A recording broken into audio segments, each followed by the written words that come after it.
Assalamualaikum warahmatullahi wabarakatuh.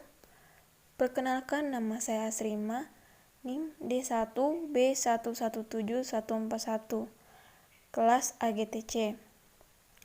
Untuk kesempatan ini, saya akan memaparkan mengenai materi video saya dengan judul Pengantar Manipulasi Genetik.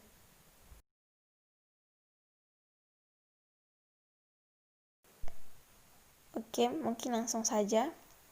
Rekayasa genetika atau modifikasi genetika adalah manipulasi langsung gen suatu organisme menggunakan bioteknologi.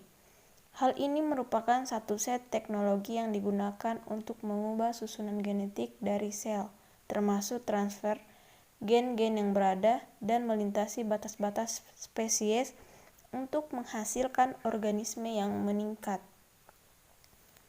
Dan selanjutnya, rekayasa genetika adalah suatu bioteknologi yang bisa meliputi manipulasi gen, cloning gen, DNA rekombinan, teknologi modifikasi genetik, dan genetika modern dengan menggunakan berbagai macam prosedur. Klasifikasi macam-macam jenis rekayasa genetika.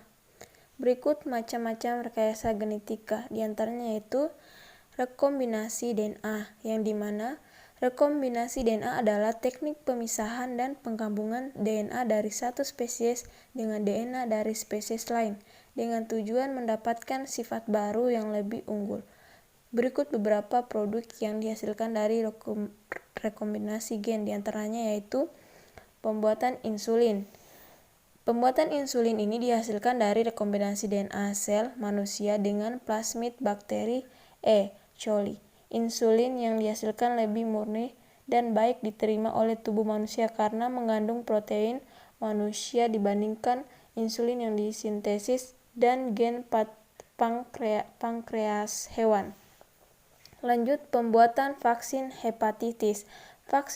Vaksin hepatitis dihasilkan dari rekombinan DNA sel manusia dengan sel ragi Saccharomyces.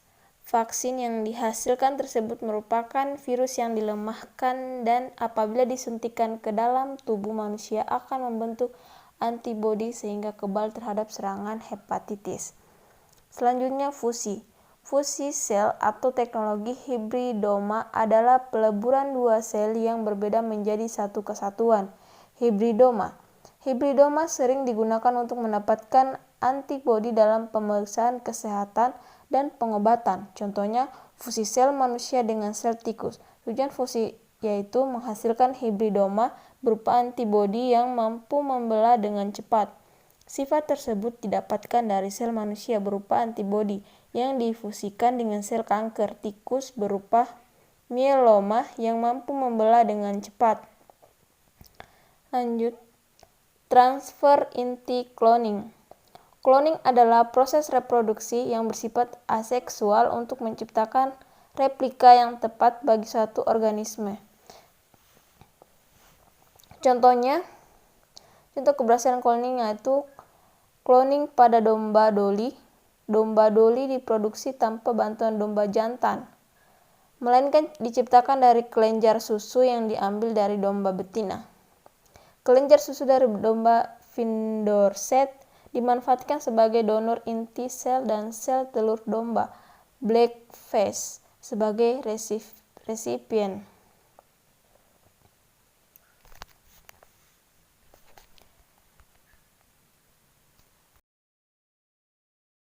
Selanjutnya, proses dan teknik rekayasa genetika. Secara sederhana, tahapan proses rekayasa genetika meliputi yang pertama, mengidentifikasikan gen dan mengisolasi gen yang diinginkan. Kedua, membuat DNA atau AND, salinan dari RNA-AD. Ketiga, pemasangan cDNA pada cincin plasmid. Keempat, penyisipan DNA rekombinan ke dalam tubuh atau sel bakteri. Kelima, membuat klon bakteri yang mengandung DNA rekombinan. Keenam, pemanenan produk. Selanjutnya, manfaat rekayasa genetika. Adapun manfaat rekayasa genetika jika ditinjau berdasarkan aspeknya, diantaranya yaitu bidang industri, bidang farmasi, bidang kedokteran, bidang pertanian, dan bidang peternakan. Baik, sekian pemaparan saya mengenai materi pengantar manipulasi genetik. Sekian dan terima kasih. Wassalamualaikum warahmatullahi wabarakatuh.